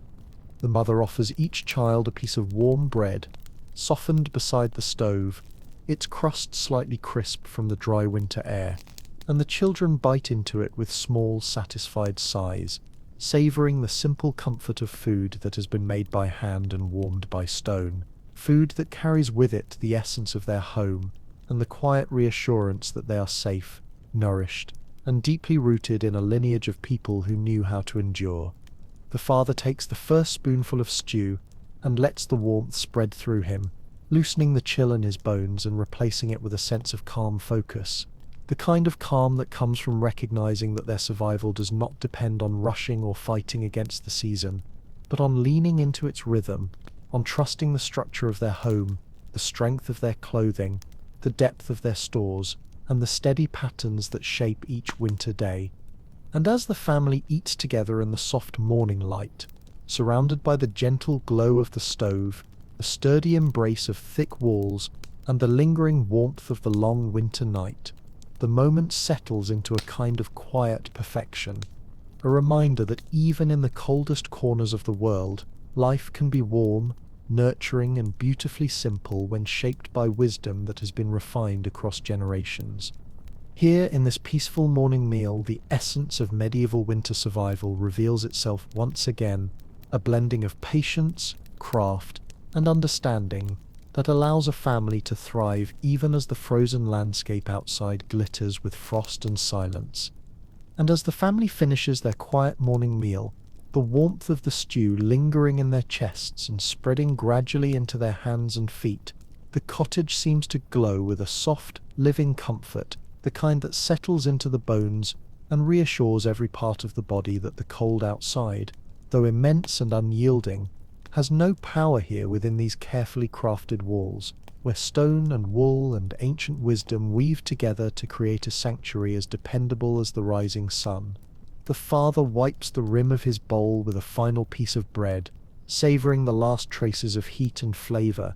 and he sets the bowl aside with a small, satisfied sigh, the kind that comes only from knowing that the day has begun in the right way, not rushed, not chaotic, but steady and calm, guided by routines so old and so effective that they seem almost like an inheritance inscribed into the rhythm of his hands.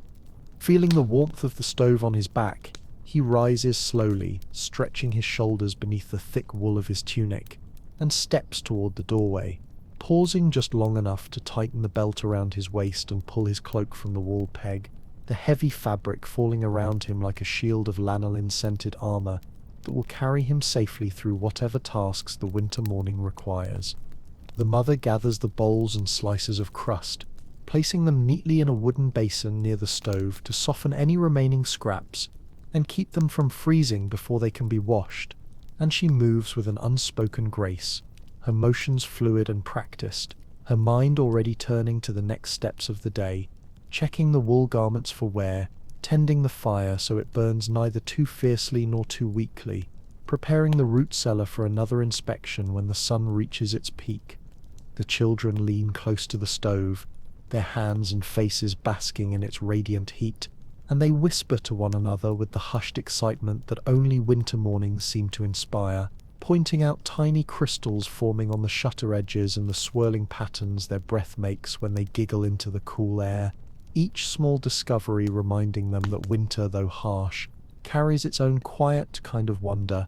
Outside, the village continues to wake in soft increments, the distant shapes of neighbours moving slowly across the snowy paths, their boots leaving fresh prints that trace narrow routes between cottages, barns and wood piles, and the air carries the muffled sounds of early chores, an axe splitting kindling, the heavy thud of a door closing against the cold, the faint clatter of a bucket being lowered into a well, each sound blending into a melody of winter life that has played unchanged for centuries. The father steps into the doorway and draws in a deep breath, letting the cold rush into his lungs like a sharp, invigorating wave before exhaling in a long, visible cloud that rises into the morning sky, and though the chill presses against his skin, he feels protected within the thick layers of wool that cling lightly to his body, warming him from the inside out with the subtle heat generated as the fibers absorb moisture from his breath and from the air.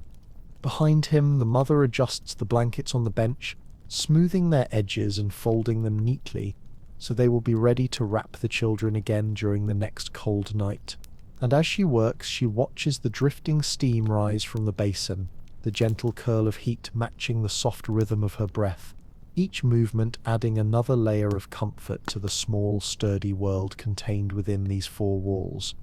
The children slip into their cloaks, eager to help with simple outdoor chores, and they giggle as they push open the door and leap into the blinding brightness of the snow, their boots sinking slightly into the thick layer of white powder, and the cold nips at their cheeks in sharp little bites that make them squeal with that peculiar mixture of discomfort and delight that only children can feel.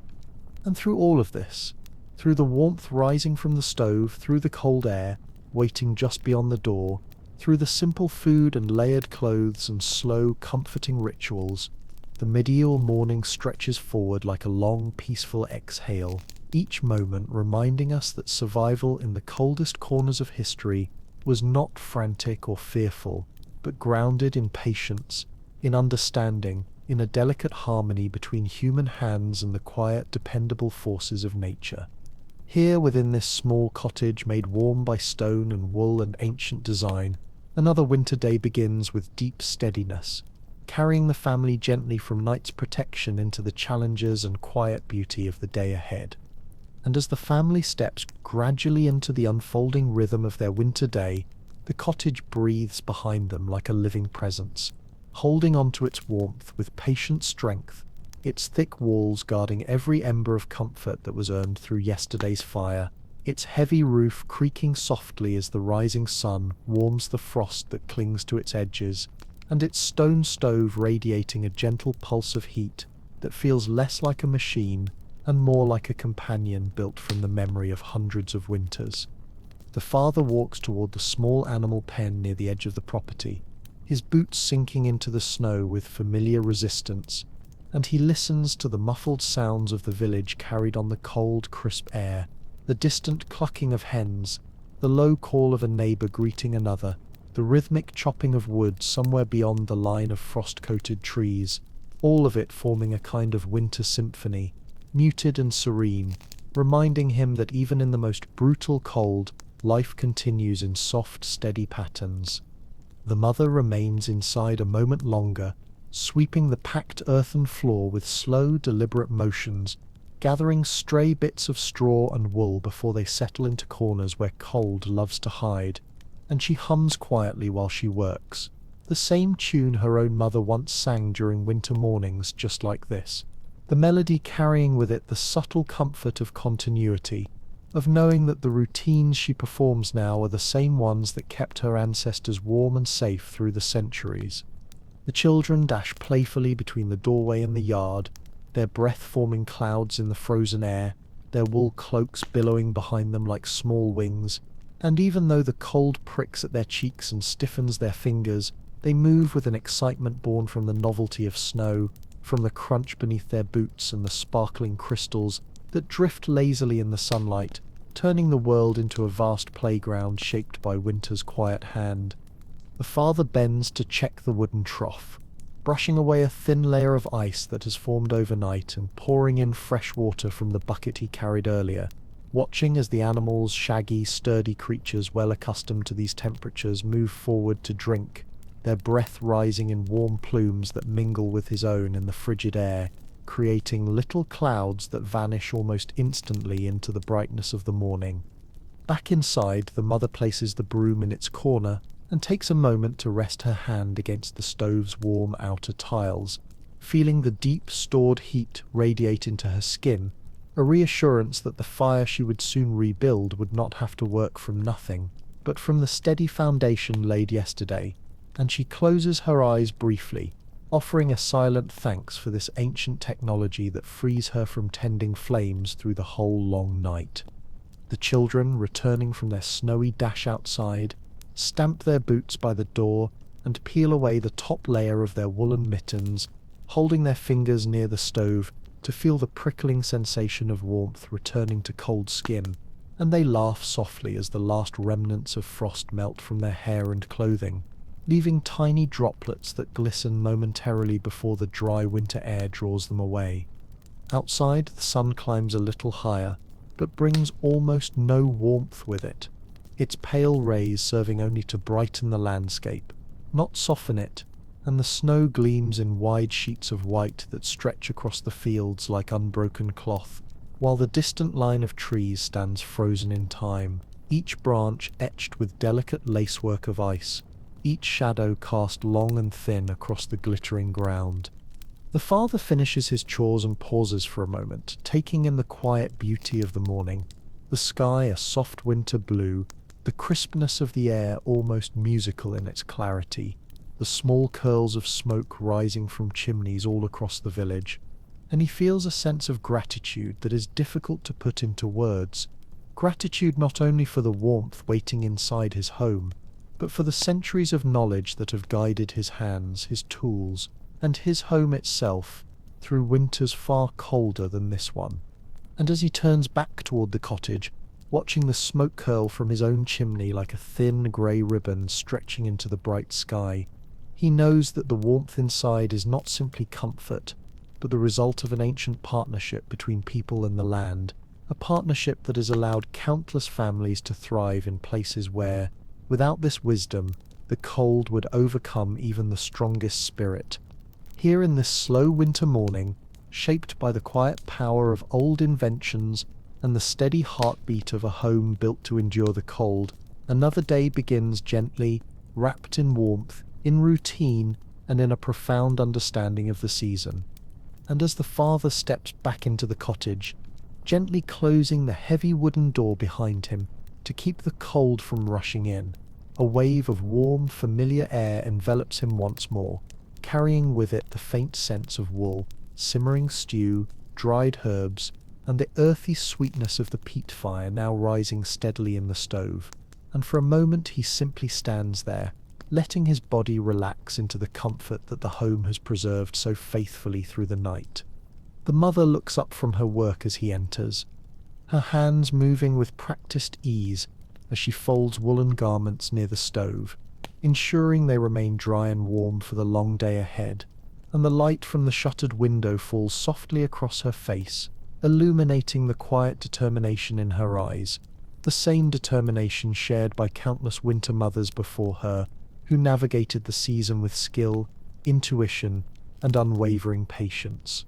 The children, warming their hands near the stove tiles, greet their father with soft smiles, their breath no longer forming clouds in the air, as the room's warmth grows fuller, and the family exchanges those simple morning gestures, small nods, gentle touches, shared glances, that convey comfort and togetherness without the need for words, gestures that say, "We are here, we are safe, the warmth has held through another night."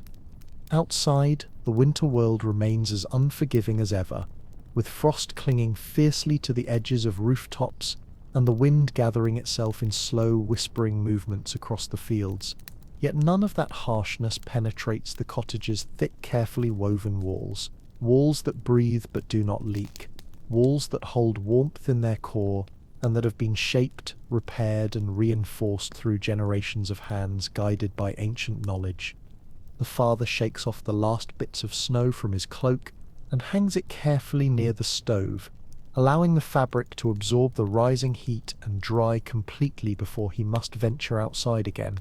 And as the cloak softens in the warmth, the lanolin-rich wool begins releasing its faint, comforting scent, a scent of earth, animals, and winter fields that connects the family's present with the countless winters experienced by those who lived before them.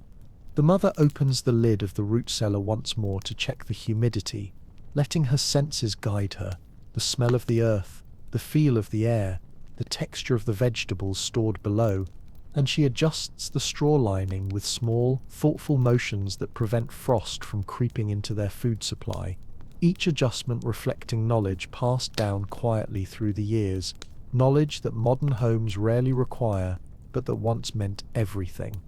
The children help in small ways, passing wooden bowls, sweeping tiny bits of straw into the corner for kindling, counting the peat blocks beside the stove to make sure the pile remains large enough for the coming days, and even though these tasks seem small, they form the beginnings of understanding, the first lessons in the delicate balance between effort and warmth, between preparation and comfort, between winter's demand and the family's response. The sunlight outside grows brighter, though the air remains biting cold, and the brightness reflects off the snow so strongly that the windows glow with soft white light, casting shifting patterns across the floor, and filling the cottage with a kind of serene, winter radiance that feels almost sacred, as if the cold weather itself were offering a moment of beauty in exchange for its unyielding harshness. The father moves to the stove to check the peat fire, confirming that the slow-burning blocks have caught well, their deep red glow pulsing rhythmically behind the iron door, and he adjusts one of the vents with careful precision, ensuring that the stove will absorb the fire's energy into its dense stone structure so that warmth will continue to radiate for hours, long after the flames have diminished. The mother begins preparing the wool cloaks for the family's midday tasks, laying them carefully across the stove's warm tiles, smoothing the fibers, checking the stitching, and adjusting the layers so that each piece will offer maximum protection once the family steps out into the unforgiving landscape beyond the cottage walls. Her hands move with gentle authority, guided by instincts shaped through years of tending garments that are as essential to survival as the fire itself. And as the warmth in the room settles deeper, rising from the floor and radiating from the stones, and as the sounds of the waking village drift faintly through the thick winter air, the family finds themselves wrapped not only in the physical comfort of heat and shelter, but in the intangible warmth of routine, connection, and the quiet certainty that comes from knowing how to endure winter's greatest challenges with calm, patient skill. In this small, sturdy cottage held together by wool, wood, stone, wisdom, and love, the day continues to unfold gently, like the turning of a page in a long-forgotten manuscript of winter life. And as the day stretches slowly toward its quiet winter afternoon, the warmth inside the little medieval cottage reminds us that survival in these frozen landscapes was never a matter of strength alone, but of harmony, of understanding how fire breathes, how wool transforms moisture into warmth, how stone remembers heat long after the flames have faded, how walls woven from branches and packed with grass can hold back even the sharpest cold, and how simple, patient knowledge, passed carefully from one generation to the next, can build a sanctuary strong enough to withstand the longest night of the year. For in the end, what kept these people alive through winters of -40 degrees Fahrenheit was not a miracle, nor luck, nor even the toughness we like to imagine, but a slow, deliberate partnership between human hands and the quiet laws of nature, a partnership that modern life has almost forgotten in its endless rush toward convenience, yet one that still whispers its wisdom through the stones of old foundations and the fibers of ancient wool, reminding us that comfort is born not from constant consumption but from understanding. And perhaps, as we sit here together in the soft glow of this story, letting the cold world of the past wrap around us like a dream, it becomes clear that these 7 medieval inventions were more than clever tricks. They were a philosophy, a way of seeing winter not as an enemy to be conquered, but as a season to be met with patience, creativity, and respect. A season that taught people to work with the world rather than against it. So as the family in our tale moves gently through their winter day, and their warmth drifts upward through the thick walls of their home, perhaps we too can carry a little of this old wisdom forward, remembering that warmth can be stored, that food can last, that wool can save, that simple designs can endure, and that even in a world of ice and darkness, there is always a way to create a small circle of light. And with that circle of light in your mind, may your own night be warm, your sleep be deep, and your dreams be soft as falling snow. Good night, traveller, until our next story.